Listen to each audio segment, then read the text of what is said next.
So this episode's going to be a little bit weird. I was originally planning to release this edition of upcoming mods this Saturday. I have a whole nother episode recorded and ready to go that was supposed to release today, but then a few images that are very time sensitive did come out, and due to the nature of this series, I wanted to show you those images before the mod itself came out. My university is doing a winter break, so we're being ousted from the school, and normally I bring home my whole desktop and one big monitor, and this is a pain in the ass, so this weekend I tried to not do it by pre-recording. Actually, it seems like it's a really bad decision because there's a ton of great mods coming out, which you're going to see in this video, but that's why this video is going to be pushed up a little. So when you watch my next episode of upcoming mods, it may be a little bit weird, just in the sense that it seems like it was supposed to be released the day before I left, not after I left. With that being said, we have a great number of mods in this episode of upcoming mods, two that are going to be coming out very quickly after it, even later today, so definitely make sure to watch for those. But with that, let's just jump right into it.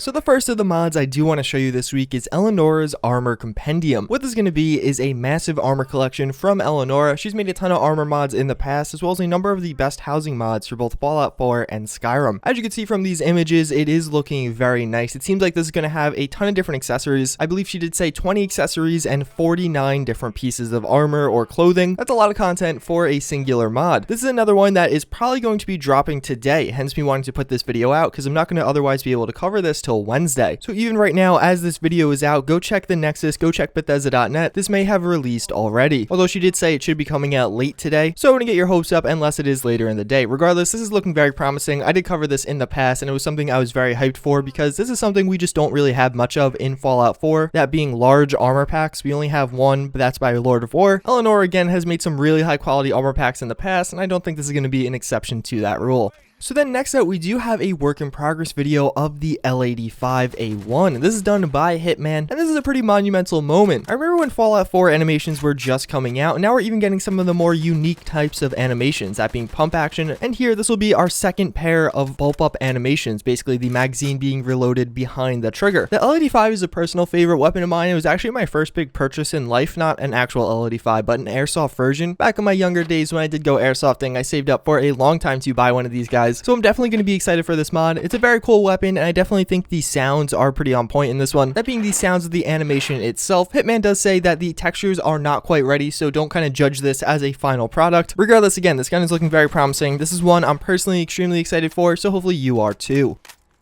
So then we do have another update to the Magpul Masada. This is currently a work in progress mod by Train CDG. We don't have too much of an update, just some of the different attachments it will have. As you can see, we have some of the different barrels as well as some other accessories that will be available for the gun. Is it just me, or does it look fucking great out of these images? I don't know if this is doing the gun a little bit too much justice, but it just looks very high quality from these images. You can definitely tell around the edges, there's kind of some jagged edges there, but regardless, it just looks very good. I'm excited to get this gun in game. It looks like it's getting pretty close to a completed state. Hopefully this isn't another one that releases this weekend and I miss it. Regardless, the Magpul Masada is an iconic weapon. I'm sure you guys have played with it in Call of Duty. Maybe some of you have the airsoft version of this one. Train CDG has made a number of weapon mods, not always the highest quality ones, but it definitely seems like he's taking a step back and releasing not as many weapon mods, but just some higher quality ones going forward.